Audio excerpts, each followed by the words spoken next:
Thanks for tuning in to the Shade Tree Certified YouTube channel, folks. I'm your host, Jacob, as always. Before I get started on this video, I want to inform you that I've been waiting for this, dude, to announce this. I now have channel memberships available. So if you are already a subscriber, or if you're not a subscriber, although it'd be kind of odd if you were a member to the channel and weren't really a subscriber, you can go onto my main page and you'll find the information for subscribing to the channel membership portion of my YouTube channel, I guess. I'm not really sure how it looks from the user side of it. All I can see is what it looks like from my side, but you can scroll down in there and it'll have a spot to subscribe to memberships for the channel, which essentially what it is if you like my channel and like my content, want to support me and what I do with this YouTube channel, that's honestly an opportunity to support me directly, as opposed to in the future my channel growing to a point where I can get ad revenue, which hopefully is a thing in the future.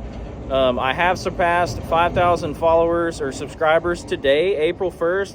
It's funny that it's on April Fool's Day, but you know, I'm really psyched about that, and I just want to take an opportunity to thank everybody who is a subscriber, who's been watching.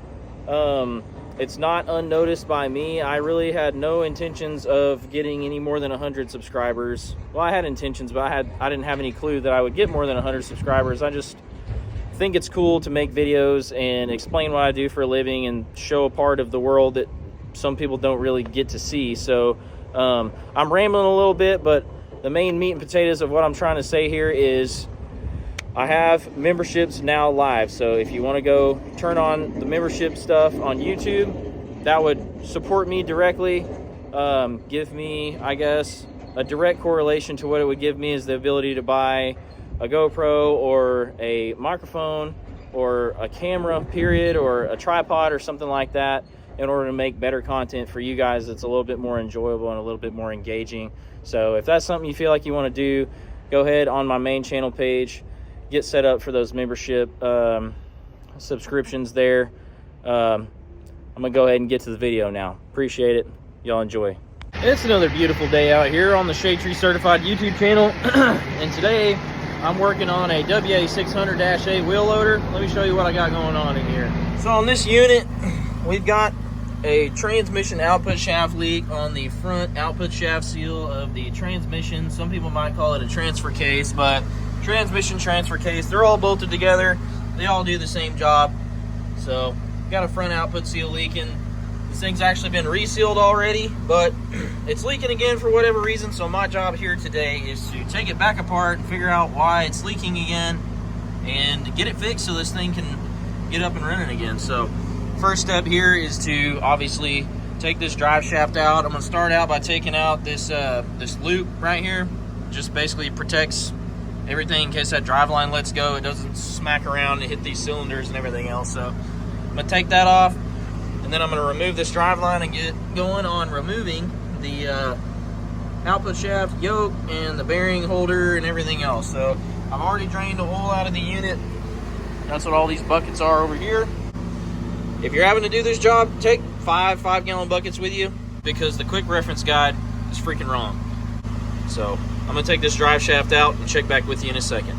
Well, I got it down this far, got the drive shaft out, got that big gargantuan freaking Donkey Kong bolt out of the middle of there. Had to break the old 1-inch Mac gun out for that, and I had my doubts as to the 1-inch was gonna take it out or not, but it did. So I've got all of the perimeter bolts out, and as you can see, I've got 1-2 pusher bolts in there, and I'm going to use those for exactly what they're meant for, which is to push that bearing assembly out of the transmission.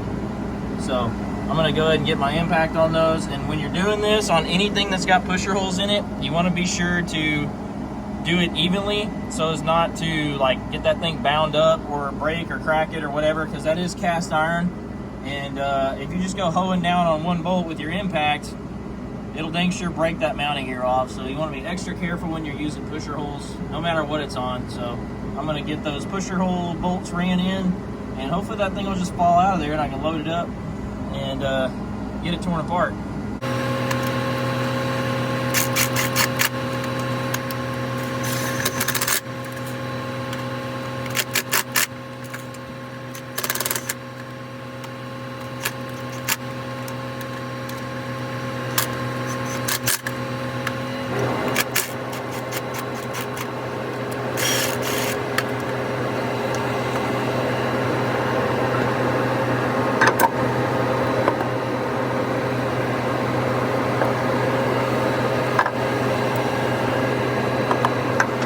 what, you might be wondering, is that thing as heavy as it looks, Jacob? Yeah, it's freaking heavy. It weighs like probably a solid 40 pounds, but we got her out. So I got that thing out and on the old vise over here. I don't have it chucked up by the yoke, but I try to get a 1-inch socket that fits inside of this bearing race and just tap it a couple times with a hammer. Gently tap it, because you don't want to beat these bearings up, but gently tried to get it out of here. But it's a pretty tight interference fit on this inner bearing race. So what I'm gonna have to do here is take it back to our shop and put it in the hydraulic press and actually press that shaft out. And let me get this thing flipped over and I'll show you why I think it went to leaking. So what we've got going on here inside of this seal holder, that's what this thing is. This is called a cage, like a seal cage. This is a bearing cage. Actually, no, I think they call this a holder and then this a cage in the parts book. But what we have going on right here, I think, is this right here is not supposed to be there. It's supposed to be pressed into the seal holder, and I'm not sure what happened there when it was put together, but you can see right there, there's a couple little metal hairs coming off here showing, I mean, this has been rubbing on that pretty profusely. And what I think this is I think this is the dust seal. Like I said, it's supposed to be recessed down in this seal holder, and then there's an oil seal behind that. So in theory, if the oil seal is installed the right direction and if the dust seal is installed correctly, obviously it's not supposed to leak. But what I think happened here was the oil seal was probably installed backwards. I've yet to see that because I can't take it apart, excuse me, because I can't take it apart out here in the field without a hydraulic press. I could beat on it with my freaking 20-pound sledge or whatever, but I'm just not going to do that whenever we have the ability to press it apart the correct way. So I think what happened here is that oil seal probably got put in backwards, or the oil seal got put in the correct way, and whatever metal filings came off of this right here got down into the oil seal and tore it up. So we'll just have to see when we get it apart. So I'm gonna load this thing in the truck, clean up all my tools, set my pallets up there so nobody tries to run off with them in case it's muddy and nasty out here when I come back to this thing, and get this thing apart. Got everything loaded up. I want to give you a little tip right quick. I'm gonna turn this thing down. That is way too loud. All right, well, whenever you're working on any piece of equipment, you have to leave it for any amount of time in a non-running condition. You want to take your lockout tagout equipment, lock out your main power source. This is the battery switch on this unit, and I always try to leave at least one tag on it, not just a lock, even though my lock has my name on it. So I leave this on there, do not operate this equipment. And then on this tag, these are my throwaway tags, and on there I write a description of what's wrong with it. Do not start, my name, company name, date of downing it. So you do this just to make sure to cover your bases.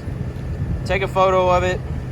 That way, if somebody does cut it off and try to run the machine, which I've had happen before, somebody has cut my tag off of a battery cable and plugged it back in, started running it, and spewed all the oil out on the ground. Big environmental issue came about from that. And anyways, they were like, oh, you didn't tag it, we didn't see a tag. Like, bro, yes you did.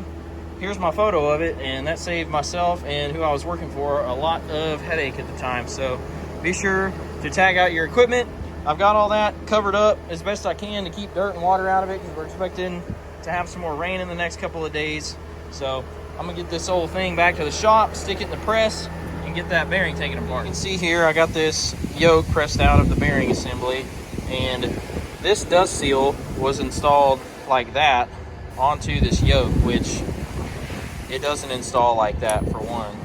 Number two, both of these seals are supposed to go inside of here. This thing comes out, flips over, and you drive the seals in from essentially from that direction when this is sitting over.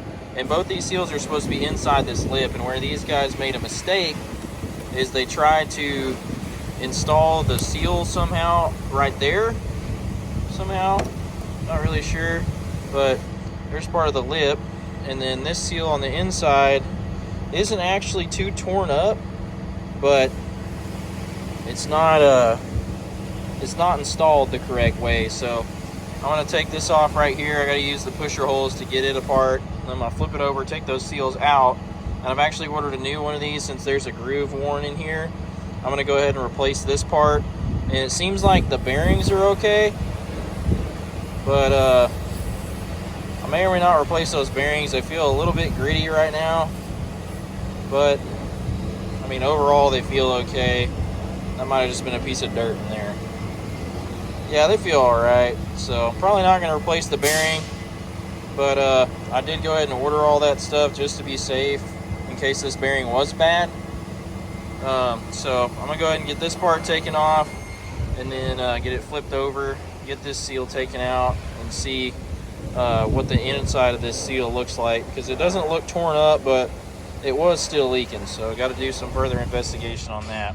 Alrighty, after a little bit of work here, I've got this brand new seal holder assembly all put together.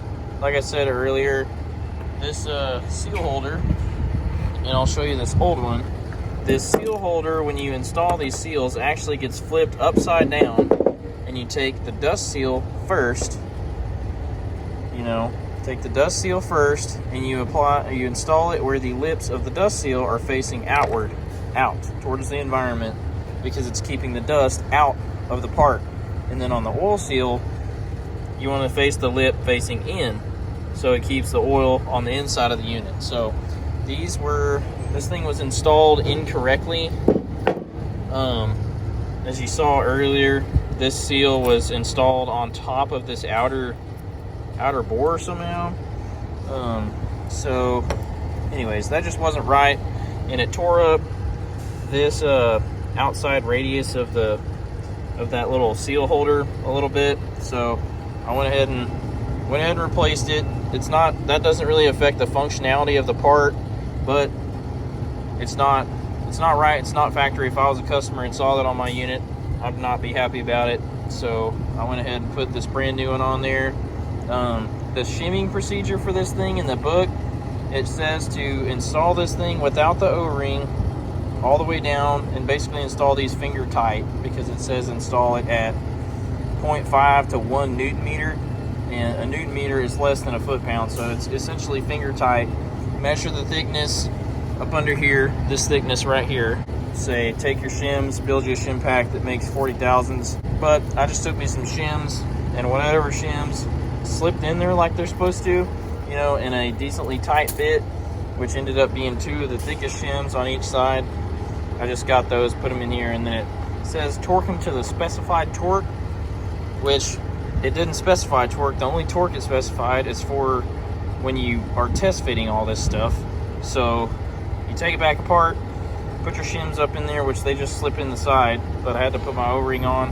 I put the O-ring in, slipped it back together, and then I just tightened these to, I think it was like 28 or 32 foot-pounds or something like that, just in the standard tightening torque table in the service manual. So tightened those to 32 foot-pounds, greased up this inner seal a little bit, not too much.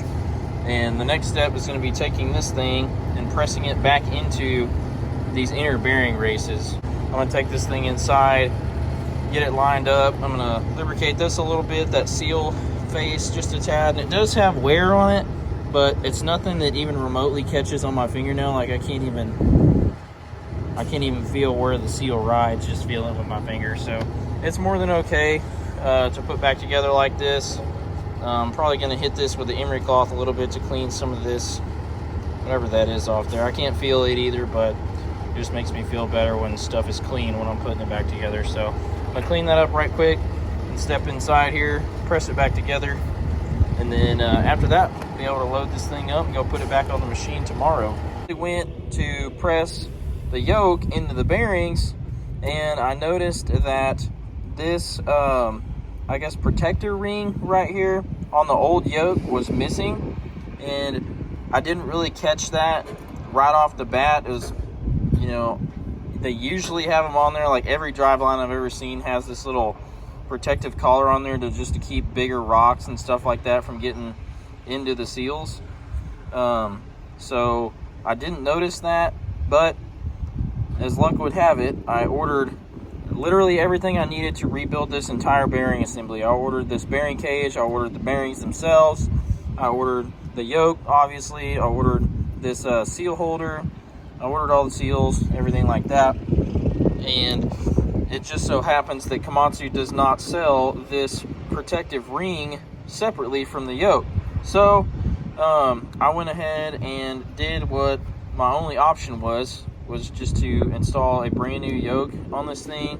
So I went ahead and pressed the new yoke in there. Anyways, I've got this thing all put back together, and I'm out here on the job site with the machine now. It is now the next day from the last segment of video that I took. I put a brand new O-ring on here, and I'm gonna lubricate that with just some regular old lithium grease. The book doesn't really specify what type of grease, so any grease, any lubricant. Honestly, you could just lubricate it with oil or spit on it if that's your fancy, if you want to. But I always prefer to use the correct type of lubricant, you know. Otherwise, things can go pretty wrong for you if you use the wrong type of lubricant. But I'll step over here onto the front of the transmission and show you what it looks like with that bearing out, even though you saw it the other day. That's basically all there is. I mean, that housing bolt's in there and splines onto this big old shaft right there, you know. Always nice to have a big shaft. And so I'm gonna grab that freaking inordinately heavy dang chunk of metal and try to get it lined up on those spines as best I can. I may or may not have to rig up some way to hold that thing up, because it is kind of heavy and awkward getting in there and holding it up. But I'm gonna go ahead and wipe out the inside of this area where that thing mounts, just to get any dust or whatever out of there. I don't want to spray any brake clean in there, because there is a drain hole on the bottom where the lube oil drains back to the sump. So I don't want brake clean and dirt getting in the sump of the transmission. I had this all covered up with a trash bag when I left the other day, so that's why it's so clean. And I've since taken that off, but there is just a little bit of dirty oil and stuff in the bottom of there. I just want to clean that out, make sure I don't have any dirt or grit in there. So I'm going to clean that out right quick, then I'll go snag my bearing and put that thing in there. I'll try to get some video of putting it in there, but there's not really very many places to stick a phone over here, so I'm gonna do my best. One thing I do want to mention on this thing is, whenever you're putting the yoke onto the shaft, you want to clock it to the same orientation that your drive line is clocked to. So this thing is basically straight across flat, and I'm going to do my best to get the yoke as close to straight across as possible, so I don't have to worry about, when I go to put that drive line in, I don't have to worry about trying to turn the front drive shaft, which the wheels are on the ground. So I mean, you can turn it a little bit, just because there's just a little bit of play in the gears and the final drives and everything like that. That's just something I want to mention before I go to put this thing in. If you're doing this on any piece of equipment, try to clock your yokes the same, so you don't have to fight with that drive shaft.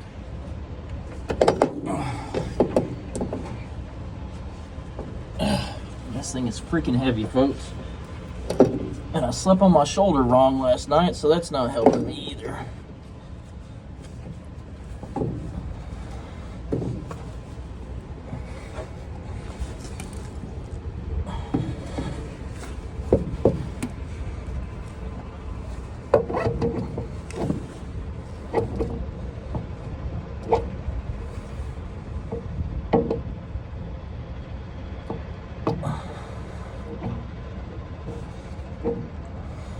Well, I messed up. I got that thing to spline on there perfectly just now, and I didn't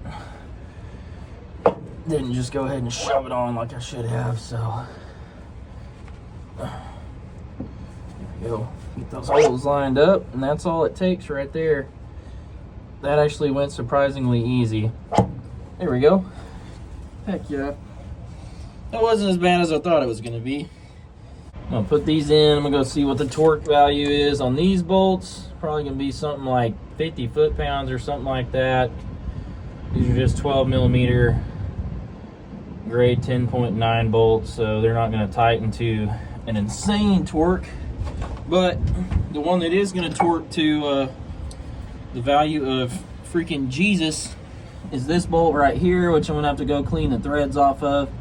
I had to break out my 1-inch to get it out, but I go clean the threads off of it right quick and then get back in here and torque everything down.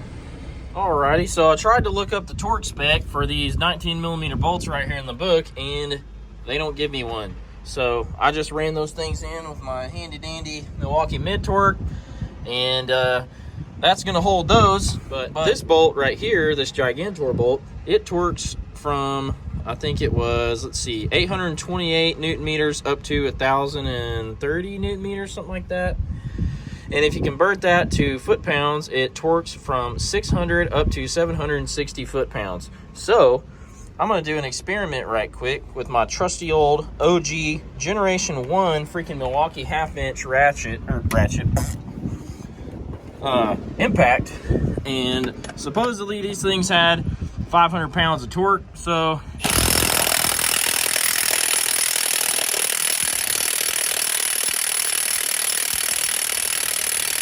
there that one goes. And as far as torquing it, I don't have a torque wrench capable of going up to 600 plus foot-pounds, and I don't have a torque multiplier, which I will probably be buying after this, because this is the second time I've needed one in the past couple of months. So I guess it's time to drop the cash on that. But I'll show you how I'm going to do it the old school way. I have a 3-foot long breaker bar right here. It's 36 inches, and I'm going to put it on the bolt. And if you do your math, torque value is just, the way they measure it is the amount of force applied 1 foot away from the fastener. So if I have a 1 foot long ratchet, I would have to apply 600 pounds of force to it to get it to 600 foot-pounds. So I have to put, in order to get it up to 600, I have to put, let's divide that by 3, 200 foot-pounds, or 200 pounds of force to the end of this breaker bar. What I'm gonna do is I'm gonna put it on that bolt, and my 235 pound self is just gonna stand on the end of that. So 235 pounds times 3 is, let's see, let's do some quick math. Let's see, 470, it's gonna be 705 foot-pounds, I think, if I did my math right. So I'm gonna stick this thing on there, and we'll see if old Milwaukee has the guts to torque it past 500 foot-pounds, because if it turns more than, I'd say, a half a turn, then that Milwaukee didn't really do that great of a job. So I'm basically going to put all my weight on this breaker bar and torque that bolt right there, because, you know, I'm poor, not really poor, I just haven't dropped the $1,500 or $2,000 on a 4-to-1 torque multiplier yet. The biggest torque wrench I've got is 250 foot-pounds, and you know, it's just the situation I'm in. So I'm going to torque that bolt and get back to you. I can do this without hurting myself. If I let go of this breaker bar, it kind of wants to spin off of the fastener. So we've all seen that video of that guy standing on a breaker bar, slipping his foot off and hitting himself in the private parts. So I'm gonna stand up here and try to do this without hurting myself. There we go. Well, I only got, I mean, that breaker bar was straight whenever I started, and it only went down probably 15 or 20 degrees. So I'd say old Milwaukee is still pretty stout, man. I've had that thing probably 6, 7, 8 years now, and you know, that was about 700 foot-pounds according to the math that I put on it, and it only went about another third of a turn, or not even a third, maybe not even a sixth of a turn, really, like maybe a 12th of a turn, half a flat. So I mean, that thing still does pretty stinking good. So that bolt is torqued, and I'm probably gonna have to get creative with lining this drive shaft up right here. I'm probably gonna have to get my come along or a ratchet strap or something and kind of suspend that thing up there. That way I'm not holding the whole weight of the dang drive shaft, trying to line it up and start bolts and all that. Nobody has time for that. So I'm gonna try to get this thing rigged up right quick, and then I'll check back in once I get it, you know, hung up there where I can show you my setup. This is my little rig to pick up this drive shaft and hold it in place, because this thing is insanely heavy, and yeah, it's as simple as it gets. It's just a ratchet strap. I hold the majority of the weight of that drive shaft up so I can get these two bolts started on this side. Then I'm going to go to the other side, get those bolts started, and then once I get those started and snugged down a little bit, I'm going to move my ratchet strap somewhere else and then pick up this end and get it started on that yoke over there. So pretty easy way to pick up a drive shaft in a tight spot. Well, I got that there drive shaft in there, no problem. The book says to put a dot of red Loctite on those bolts, which I did. And again, it doesn't give a freaking torque spec that I could find. So I tightened them down with my 1/2 inch, gave them a nice tug with my 1/2 inch ratchet, and that Loctite is going to keep those things from coming loose in the future. And now I have my rig set up to fill this thing back up with oil. I've got my Milwaukee M18 transfer pump, my brand new never used forged battery. We're going to see how that thing works today. And I'm going to put I'm probably not going to put the full 25 gallons that I drained out of here back in it, just because the bottom of this barrel is kind of dirty. So I'll probably put back 20 gallons, and then I brought a bucket with me to finish off this transmission. So luckily with this thing, I can fill it up without it running. So since it's going to be filling it up from the bottom, I'm not going to have to worry about any oil settling down from the top. This thing says check at 12 hours or more after the engine is stopped. So I'm just going to fill it up to where it's between this high and low mark right there, and we'll call it good for the day. Then I'll crank it up, drive it around a little bit, make sure we don't have any leaks on it, and hopefully that'll be it. You know, people talk a lot of mad crap on these Milwaukee transfer pumps.